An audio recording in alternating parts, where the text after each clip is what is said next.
Hello everyone, আমি হচ্ছে অদিতি। তো আজকে আমি তোমাদের সাথে একটা খুব ইনফরমেটিভ ভিডিও শেয়ার করব।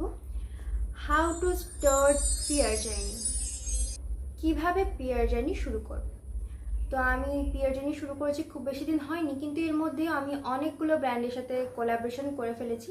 এবং তোমরা অনেকেই আমাকে জিজ্ঞেস করো যে দিদি কীভাবে পিয়ার জার্নি স্টার্ট করব, কিভাবে পিয়ার পাবো, তুমি কিভাবে পিয়ার পাচ্ছ, কিভাবে বড় বড় ব্র্যান্ডের সাথে কোলাবোরেশন করব। দেখো, আমরা এটাই ভাবি যে আমাদের যখন অনেক ফলোয়ার্স হবে আমরা শুধুমাত্র তখনই পিআর পাবো বা কোলাবোরেশন পাবো, বড় বড় ব্র্যান্ডের সাথে কাজ করতে পারবো। হ্যাঁ, এটা ঠিকই যে ফলোয়ার্সটা খুব বেশি ম্যাটার করে, কিন্তু তাছাড়াও তোমার ফলোয়ার্স কম থাকলেও কিন্তু তুমি প্রচুর প্রচুর ব্র্যান্ডের সাথে কাজ করতে পারবে, যদি তুমি সঠিক স্টেপস জানো কিভাবে তুমি নিজের প্রোফাইলকে সাজাবে। তো আজকে আমি তোমাদের সাথে সেগুলোই শেয়ার করব। আজকে আমি তোমাদেরকে একদম বেসিক ইনফরমেশন দেব, আর আমার ইচ্ছে আছে এরপরে একটা ভিডিও করার ডিটেলসে কিভাবে তোমরা আরও ইজি পদ্ধতিতে এবং কোন কোন স্টেপসে কি কি রুলস ফলো করলে তোমাদের আরও ইজি হবে পিআর পেতে, বা কোন কোন ইজি ট্রিকগুলো তোমরা ইউজ করতে পারবে। আমি নিজে যেগুলো ইউজ করেছি সেগুলো আমি তোমাদের সাথে শেয়ার করব। তো এই বিষয়ে তোমাদের কার কি মতামত কমেন্ট সেকশনে অবশ্যই জানিও। তোমাদের যদি আরও কোনো কোয়েশ্চেন থাকে পিয়ার জার্নি রিলেটেড, তো অবশ্যই তোমরা কমেন্ট সেকশনে করো। আমি নেক্সট ভিডিওতে অবশ্যই চেষ্টা করব সেগুলোর আনসার দেওয়ার। প্রথমেই বলি যে পিয়ার জার্নি কী বা পিয়ারটা কী। পিয়ারটা মিনস হচ্ছে প্রমোশন রিলেটেড ভিডিও বানানো, ঠিক আছে? মানে আমরা বড় বড় কন্টেন্ট ক্রিয়েটারদের দেখে থাকি যে তারা বড় বড় ব্র্যান্ডের সাথে কোলাবোরেশন করছে, তারা তাদেরকে প্রোডাক্ট দিচ্ছে, এছাড়া পেমেন্টও করছে তাদের সাথে কোলাবোরেশন করার জন্য। কিন্তু আমরা ভাবি আমাদের যেহেতু ওরকম ফলোয়ার্স নেই তাই আমরা পাবো না, কিন্তু না, এই ধারণাটা ভুল ধারণা। আমরাও পাবো, হ্যাঁ, হয়তো অত বড় ব্র্যান্ডের সাথে পাবো না, কিন্তু এছাড়াও আরও প্রচুর ব্র্যান্ড আছে যারা ছোট ছোট ক্রিয়েটারদের সাথে কাজ করে। পিয়ার জার্নি স্টার্টিংয়ের ক্ষেত্রে চারটে জিনিস ভীষণভাবে মাথায় রাখবে, সেটা হলো ক্রাইটেরিয়া। কি কি ক্রাইটেরিয়া থাকে? চারটে ক্রাইটেরিয়া মেইনলি থাকে। সেই চারটে ক্রাইটেরিয়া কি সেটা আমি তোমাদের সাথে শেয়ার করবো। ফার্স্টলি, ফলোয়ার ক্রাইটেরিয়া, মানে তোমাদের কত ফলোয়ার্স রয়েছে। প্রথমত, ব্র্যান্ড প্রত্যেকটা প্রোডাক্টের প্রতি মাসে একটা করে ফর্ম বের করে এবং সেখানে ফলোয়ার্স ক্রাইটেরিয়া বেঁধে দেয়। মানে ওরা যদি 2K ফলোয়ার্স ক্রাইটেরিয়া রাখে এবং তোমার যদি 2K না থাকে, মানে 2000 ফলোয়ার্স, তো তুমি সেখানে এলিজিবল না। কিন্তু তোমার যদি 2000-এর থেকে একটু কম থাকে তুমি তাও অ্যাপ্লাই করতে পারবে, কারণ অনেক সময় ব্র্যান্ড তবুও অ্যাকসেপ্ট করে নেয়। সেকেন্ডলি হচ্ছে তোমার ভিডিও কোয়ালিটি বা তোমার ভিডিও করার ধরন। তুমি কত সুন্দর করে প্রোডাক্টটাকে প্রমোট করতে পারছো। ব্র্যান্ড যখন তোমাকে প্রোডাক্টটা দেবে, তুমি তাদের প্রোডাক্টটাকে কত সুন্দর করে মানুষের সামনে রিপ্রেজেন্ট করতে পারবে, তাদের প্রোডাক্টের সেলটা বাড়াতে পারবে। এটা হচ্ছে সেকেন্ড। থার্ড হচ্ছে এঙ্গেজমেন্ট রেট।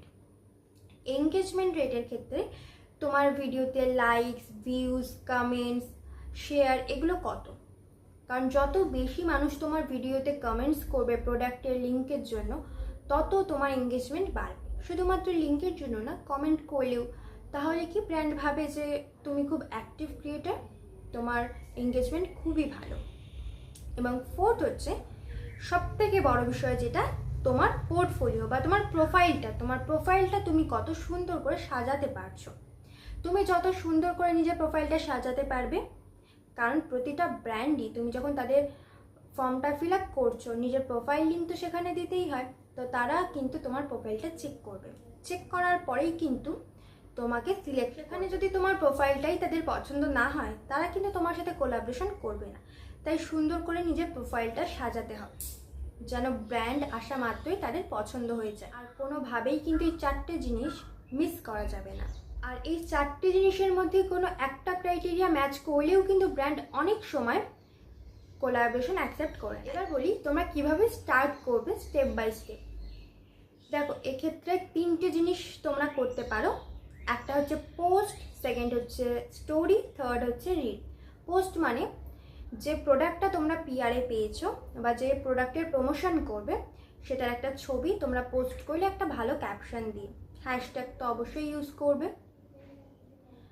সেকেন্ডলি সেটার স্টোরি দেবে, একটা গানও সাথে দিতে পারো, একটা মিউজিক দিতে পারো, এবং যে ব্র্যান্ডের প্রোডাক্ট সেই ব্র্যান্ডকে তোমরা ট্যাগ করতে পারো যদি সেই ব্র্যান্ডের থেকে তোমরা পিআর পেয়ে থাকো। এবং থার্ড হচ্ছে রিল। সেই ভিডিওটাকে তোমরা কত সুন্দর করে রিপ্রেজেন্ট করছো, কত সুন্দর করে প্রমোট করছো, যাতে মানুষ এই প্রোডাক্টটার প্রতি অ্যাট্রাক্ট হচ্ছে সেটা। দেখো, ব্র্যান্ড মেইনলি স্টোরি আর রিলের ওপরই ফোকাস করে, পোস্টটা ওরা অতটা গুরুত্ব দেয় না, কিন্তু কিছু ব্র্যান্ড আবার পোস্টার ক্ষেত্রেও গুরুত্ব দেয়, কিন্তু মেইনলি রিল এবং স্টোরিটাই। আর সব থেকে বড় কথা, নিজের ইনস্টাগ্রামে কিন্তু যে কোনো একটা নিশ বা ক্যাটাগরি চুজ করে নেবে।